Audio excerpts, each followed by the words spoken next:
हमें मानव देह ईश्वर ने क्यों दी? जो सुख और दुख के गोते खाती है।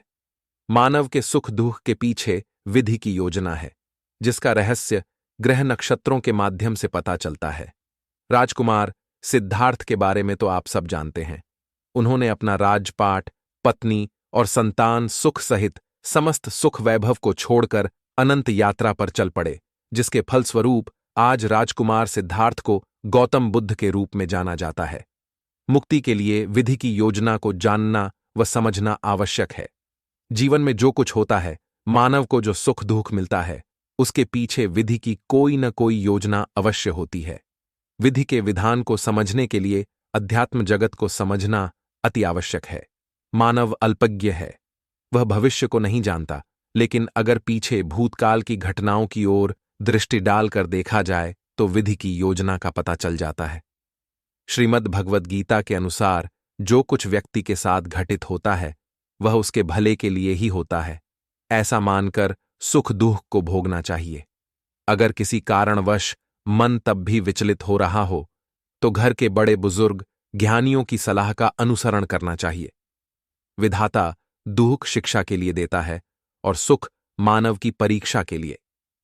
अधिकतर मनुष्य जन्म लेने के पश्चात भौतिक जगत में अपनी भौतिक जरूरतों को पूरा करते करते ही पृथ्वी से पलायन कर लेते हैं।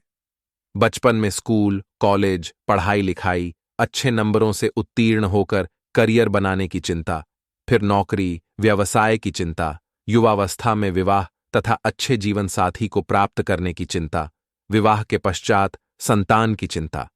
इसी प्रकार जब तक मनुष्य पृथ्वी पर है, चिंता का क्रम कभी समाप्त नहीं होता है। बुढ़ापे में रोग आदि की चिंता घेरे रहती है।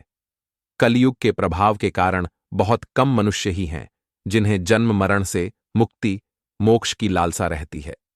सिद्धार्थ से गौतम बुद्ध की यात्रा, ज्ञानवेत्ताओं का मानना है कि मानव अनंत कष्ट मात्र इसलिए भोगता है कि उसका भाव बोध तिमिराच्छन्न अर्थात अस्पष्ट होता है। मानव भ्रमित होता है क्योंकि अपने तन को ही सब कुछ मान बैठता है, अपनी आत्मा का उद्धार एवं जन्म लेने का हेतु ही भूल जाता है। सिद्धार्थ ने निरंतर अतल गहराइयों में जाकर सृष्टि के रहस्य एवं मानसिक अवस्थाओं को समझने का प्रयास किया और पाया कि भय, क्रोध, घृणा, अहंकार, द्वेष, लोभ और अज्ञानता ये सभी विविध मानसिक अवस्थाएं हैं। ये सभी अवस्थाएं ही सभी कष्टों का मूल स्रोत है। बस फिर क्या था? परम चेतना का प्रकाश उनके समक्ष जाग उठा। सभी अवस्थाएं अज्ञान के कारण ही जन्म लेती हैं। इसका बोध होने पर मनुष्य पृथ्वी पर भौतिक समस्याओं में न उलझकर परम चेतना की ओर अग्रसर हो सकता है। आशा करते हैं कि हमारी यह वीडियो आपको अच्छी लगी होगी। यदि वीडियो अच्छी लगी तो लाइक, कमेंट और शेयर अवश्य करें।